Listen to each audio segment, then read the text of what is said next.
Welcome back mga kaaldab. Ito na naman po ang inyong lingkod, si Mr. Destiny. At syempre magbibigay na naman po tayo ng pinakamainit na update po ngayon sa social media mga kaaldab. Ito yung pinaka-latest na kung saan nga po pinag-uusapan na naman po tayo.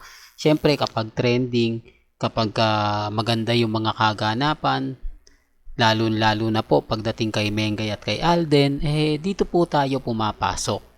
Di po ba? Basag na naman po sila. Wala pong date na nangyayari kay Catriona Gray at Alden Richards. Mga issue lang po yan na pinalalaki nila. Mga issue lang po yan na kung saan nga po mapapaisip lang kayo ng gusto. Di po ba? Sinasabi ko lang po ito para lang po sa kaalaman ng lahat. Kung si Alden Richards maraming kumbaga nakukuhang award na kung saan ito na naman po, nominado na naman po siya. Di po ba? Sabi ko nga po sa inyo, ba't ganon mga Mr. Destiny? Lahat karamihan ng parangal natatamasa ni Alden Richards. At yung ibang artista naman ay hirap na hirap po. Kaya nga po hindi nyo may kakaila na marami po talaga naiinggit sa karir ni Alden Richards. Bukod sa tinamasa niyang matagumpay, talaga naman pong mapapaisip po kayo ng gusto. Sinasabi ko lang po ito para lang po sa kaalaman ng lahat, lalo na po sa mga taong bumibisita at dumadaan po sa channel natin. Yung sinasabi nila na, Mr. Destiny, move on ka na, tapos na yung boxing, talo na kayo, tanggapin nyo na yung katotohanan na wala na. Hindi po ba? Ako naman po mga kaaldab, hindi naman po ako nagpapa-apekto. Hindi naman po tayo basta-basta nagpapadala at nagpapatalo. Sabi ko nga po sa inyo, masaya po ako sa mga nababasa natin, sa mga napapanood at napapakinggan po natin. Kaya lang may mga point mga kaaldab na mahirap nga po talagang ipaliwanag. Lalo na po kapag ang pinag-uusapan natin ang real life couple. Di po ba? Lalo na po ngayon, napakaraming ganap kay Mengay dahil nalalapit nga po ang kanyang kaarawan. Siguro naman po napapanood nyo yan at nakikita po sa Instagram, sa Twitter at sa Facebook. Di po ba? At tama naman po yung mga in-update natin patungkol nga po sa birthday ni Alden Richards na umaayon naman po talaga sa mga sinasabi ko. Umaayon naman po talaga sa mga pinapaliwanag ko. Di po ba? Ganyan din po ang birthday ni Alden na hindi nga po makakalimutan. Bakit nga po ba mas marami ang pumapabor sa mga sinasabi ko? Tanong ng mga dumadaan sa channel ko. Lahat po kasi yan, totoong naganap, totoong nangyari. Since 2016, ramdam mo yung presensya ng Aldab noong mga panahon na yon. Pero gaya ng sinabi ko, hindi po ako namimilit.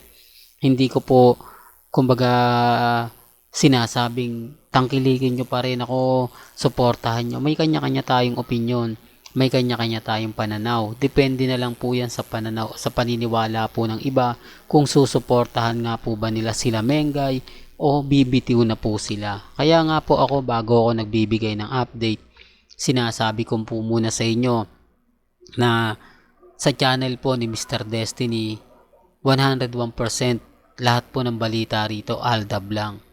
Wala po kayong makikita na hindi umaayon at hindi pumapabor. Di po ba? Pero bago nga po natin ituloy itong magandang update natin, kung bago ka lang sa channel na to at isa kang true-blooded Aldab Nation na nagmamahal po kila Mengay at Isoy, tama po ang channel na pinuntahan mo, kaya consider na po kitang bagong subscriber. At huwag mong kalimutang i-share ang mga video po natin sa mga mami, sa mga titas at sa mga senior. Remind ko lang po sa mga galit na galit sa channel natin, sa mga inis na inis sa channel natin. Lahat po ng mga kumbaga nababasa ninyo, nakikita kung ano man yan patungkol po kila Mengay at Isoy, wag po kayong basta-basta maniniwala. Wag po kayo basta-basta magpapa-apekto. Napakarami po kasing balita na hindi naman po talaga totoo. Tama naman po yung iba na hindi lahat ng nakikita mo, napapanood mo, paniniwalaan mo. Hindi po ba? Kailangan mo rin mag-imbestiga, kailangan mo rin maghanap ng ebidensya at resibo. Gaya nga po ng mga pinapakita ko sa inyo na mga kaganapan kay Alden. Di po ba nominado na naman po si Alden para sa esports, di po ba para sa gaming, na kung saan nga po marami na naman ang nagtataas ng kilay. Dahil siyempre katatapos lang po ng award ni Alden sa 5 breakups and a romance, eto na naman. Di po ba? Halos talaga siyang umaani ng maraming papuri. Naging producer, naging director, kaya nga po lahat ng mga nagaganap po sa kanila ni Mengay masasabi natin blessing na blessing talaga. Bakit nga po ba si Alden Richards ang laging tumatanggap ng napakaraming blessing? Gayong sinasabihan siyang nanggagamit, gayong sinasabing ginagamit niya lang ang mga mamis, mga tita sa kanyang pansariling interes. Sa tingin mo, kung ginagamit niya po ang mga mamis, bibigyan pa po kaya siya ng Panginoon ng suporta? Di po ba ilalaglag siya? Di po ba hindi na siya magtataguyod pa? Parang mga panahon na ganito ganyan. Sabi ko nga po sa inyo, relax lang. Kampante lang. Sa ngayon, sasabihin natin na tayo yung wagi. Sa ngayon, sasabihin natin tayo yung panalo. Nakakalungkot lang pong isipin, mga kaaldab, na kumbaga may mga bagay-bagay po na lagi kong pinapaliwanag at lagi kong sinasabi na relax lang. Di po ba maging kalmado ka lang, maging kampante.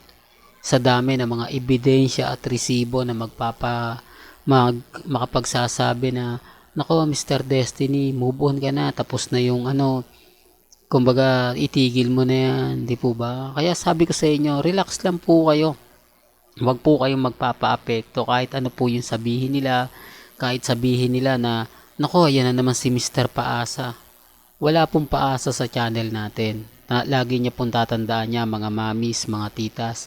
Kita nyo naman po yung mga komento, umaayon din po sa akin at pumapabor. Sino nga po ba yung fake news? Sino nga po ba yung nagsasabi ng hindi totoo? Kung mapapansin nyo, mas pumapabor nga po yung mga post ni Mengay sa mga ganap kay Alden Richards. Hindi yan nagkataon, talagang sinasadya po yan.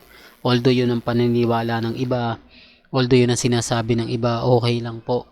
Kasi ako, kampante po ako at darating din po yung point, tayo naman po yung wagi. Hindi man ngayon, hindi man bukas. Di po ba?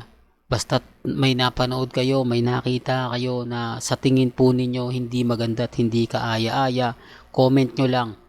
Tapos ako na po bahala maghanap, ako na po bahala kumbaga tumingin kung ano man po yung mga gusto nyo pong malaman. Sinasabi ko lang po ito para lang po sa kaalaman ng lahat. At lalo na po sa mga taong bumibisita sa channel ni Mr. Destiny. Well, hanggang dito na lang po ang ating latest updates. Kaya kung gusto nyo pa po ng pinaka-latest at sariwang update, abay tumutok lang po kayo dito po sa channel ni Mr. Destiny para updated po kayo sa mga latest at sa mga bagong video po na ilalabas po natin maya-maya lang. Hanggang sa muli, salamat po sa panonood at pakikinig.